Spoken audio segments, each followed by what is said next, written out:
Ultra running and the internet. There is so much information out there for us to compile and to read and to learn and to watch.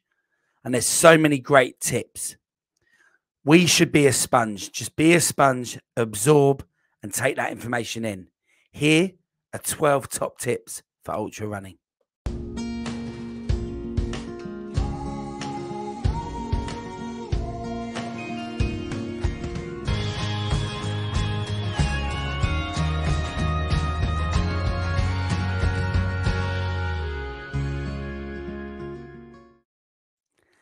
Hello and welcome to the Ultra Running Podcast with me, Coach Marshy.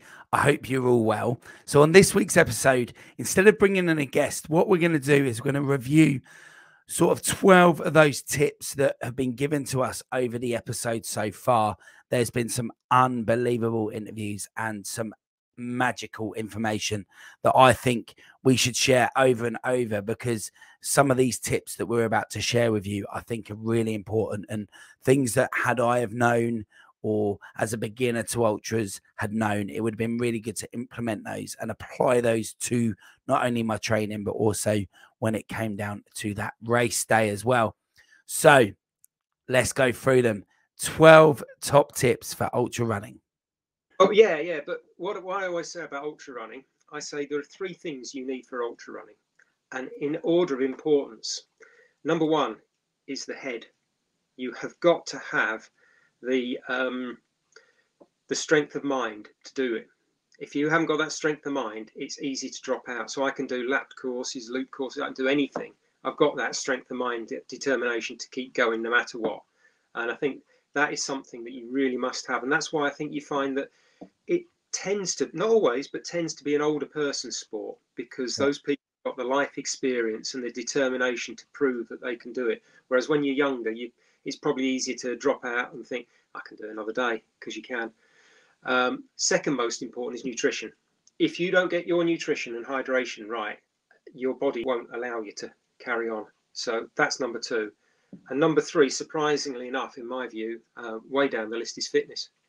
Unless you want to win a race or come in the top three or so, you get the same medal and t-shirt or whatever they're offering for coming last as you do for coming fourth. So unless you're desperate for time and position, actual fitness isn't as critical. Stamina is, but not actual fitness. So I don't consider myself one of the fittest guys, just one of the most bloody minded, determined guys there is.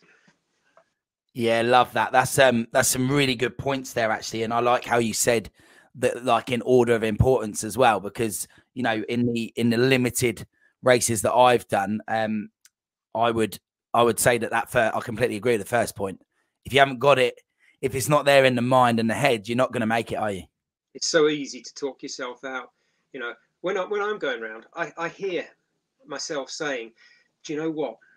I could actually cut across this field, or do you know what? I could cut this bit out, or do you know what? I could just go home now.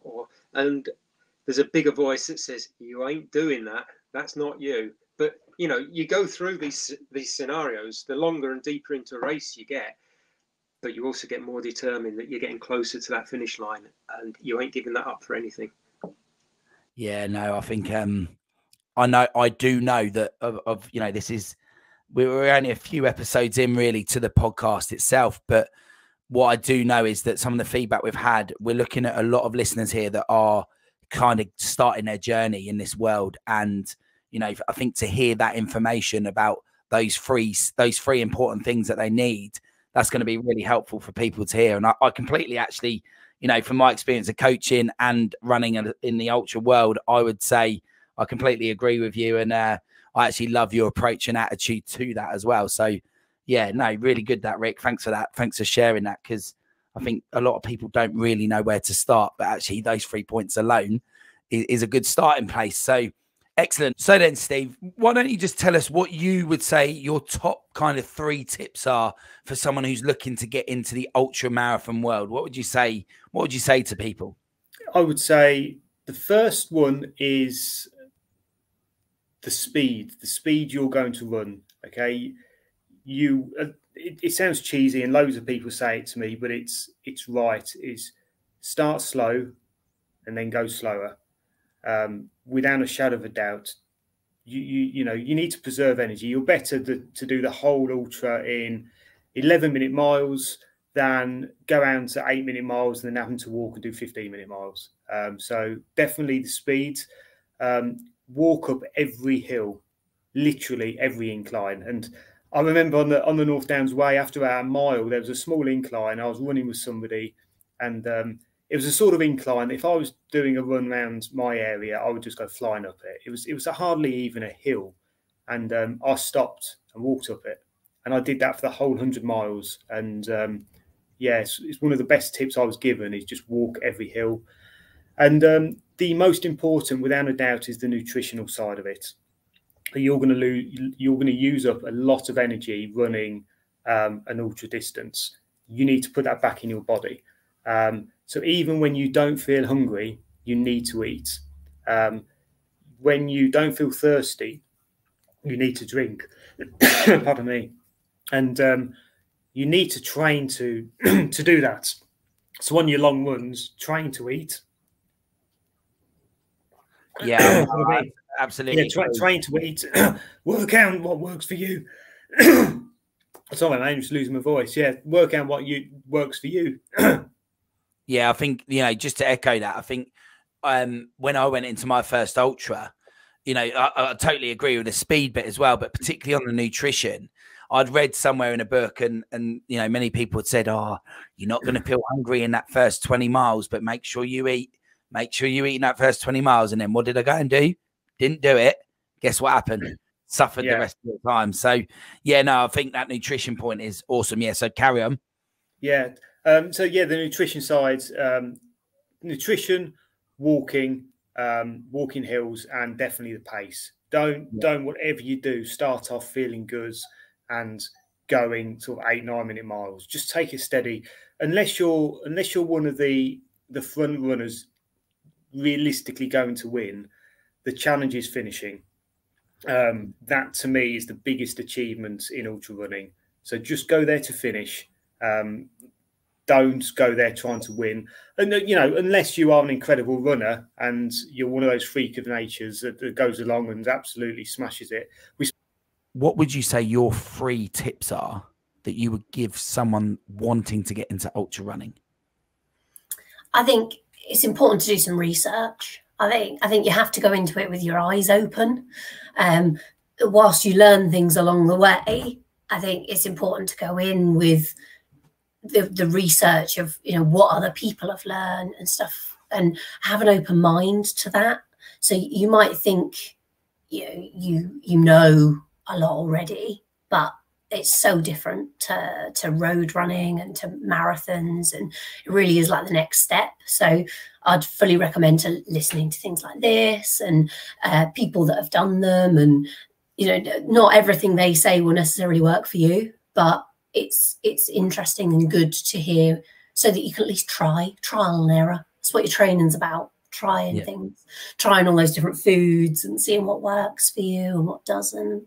And then I think I've learned a lot about recovery. I think that's really important. I think whilst people can write a 20-week training plan of when to run, how far to run, maybe how fast to run, it's very important to factor recovery into that. So I knew last week I wanted to buy, you know, my West Lab salts. I've bought calf sleeves and all sorts for recovery, so that I can face my next run. And I think lastly, just enjoy it. I think the camaraderie of ultra running is amazing. I think everyone wants everyone to succeed, and everyone wants to, you know, make new trail friends along the way. So, you know, enjoy it, take the time to socialize. I think that's really important. Yeah, no, 3 excellent points there. That's something that I would echo all of those things actually. And actually, to be honest, although I've done a few myself, I'm sitting here absolutely in awe of what you guys have achieved and inspired by it. And hearing those tips just make me take it back again and do some basics again. And that's really important. Even, you know, anyone out there should definitely, like you said, tip 1 was spot on, the research bit. You know, absorb, and then see what works, I guess, right? Yeah, there's so much out there as well in terms of like nutrition, and how important it is, because as you said earlier, you can sort of get through a marathon without really worrying about nutrition. You just can't, can you, on this? You need those, you know, we tried all sorts of different nutrition brands and stuff like that, and it was really interesting to sort of research all of that, and you know, all your electrolytes that you need and how it affects like your stomach and all those sorts of different things. Yeah. And actually the bit you said at the end was so refreshing to hear. It's almost like there's a lack of ego in the ultra world, right? There's no big egos, is there? It's all about friends and support, and you know, even the fast guys at the front.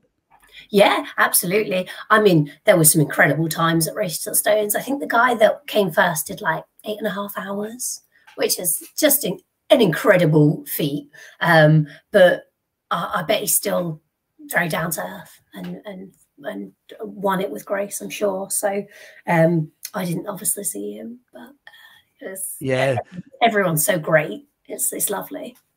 Well, I share that. I don't tend to see the front runners, but I think the ones that I've happened to talk to, absolutely. You know, I've done some crewing events as well for a couple of our runners, and you end up at the finish line, and all of the finishers tend, if they can, they try and stay around, and they're supporting complete strangers on the way in. I know Race to the Stones is over a weekend for some of the participants. You guys went straight through all in one go, non-stop, but even then, there's a massive difference in time, right? So I think, you know, the support is huge. But yeah, that's something I really like about the whole ultra running world itself. If you were going to give sort of 3 top tips to someone looking to get into the ultra running that involves overnight running, so what would your tips be for overnight running? Obvious one is don't buy a cheap head torch. Buy the best head torch you can afford. It makes a huge difference. It sounds ridiculous, but it makes a huge difference, and it's essential in those ones. It's not like, you know, you're just worried that it's going to go dark on you. The whole race is in the dark, so it's actually fundamental to what you do. I guess the other one I'd say for overnight running is planning and prep. So again, you can't see signposts very well, so it's very different to type in the day. You know, if you were to sort of try and rely on old school maps, etc., you're not going to get your map out and read it very well. It's super hard. So planning and prep, wrecking the route if necessary. And then the other one is obviously the kit as well. I mean, I'd say having a watch with maps for me was fundamental to it. Again, you can put your GPX file in these days and you can check whether you're on course or not. And, you know, even the second time of running that overnight race, there were times where naturally I would have missed the route if I hadn't been from a watch just flagging it. So, you know, times we had to sort of notice to go down an alleyway between 2 houses, that type of thing, where it's not intuitive and it's not easy to see. And then the third one, I think, is diet. I think, again, your body isn't used to eating overnight, but you can't run an ultra without eating. So it's hard to know what your body will allow you to eat overnight as well. And that's, I think, something I learned from both of those runs, is your body really doesn't want food anyway when you're doing ultras. And when you're trying to do it at, you know, 3 in the morning, your body even less keen to eat what you're thinking you should eat. So the way I handle that is basically take a whole range of food, and then you just have to basically see what you can manage at the time. I'll be honest with you, with the overnight sunrise this year, I just did the whole thing on gels, which isn't normally advisable for that sort of thing. But for me, up to 50 miles, I can manage on gels. And it's the only thing I could take. I didn't fancy anything, including the gels, but I could literally just like squeeze them into my mouth, gulp them down and just get on with it. Whereas I thought of eating a sandwich or something, or a pile of crisps or whatever in the middle of the night just didn't appeal at all. Yeah, no, great advice there, Ian. Great points that are very tangible and very easily applied, hopefully, and people can listen and take that forward. Okay, guys, so there were 12 tips from the Ultra Running Podcast so far from our amazing guests that we've had on the show at this time. So if you thought the episode was of good value to you and it gave you something that you think other ultra runners or beginners should hear, why not share this episode on with them and pass it on to someone who could find that information helpful to themselves as well. If you have listened, please give us a rating. Please give us a review on whatever platform it is you are watching or listening. And I look forward very much to the next episode on the Ultra Running Podcast with a new guest. So I hope you enjoyed the show, and I hope we can meet here again to discuss more on the Ultra Running Podcast with me, Coach Marshy.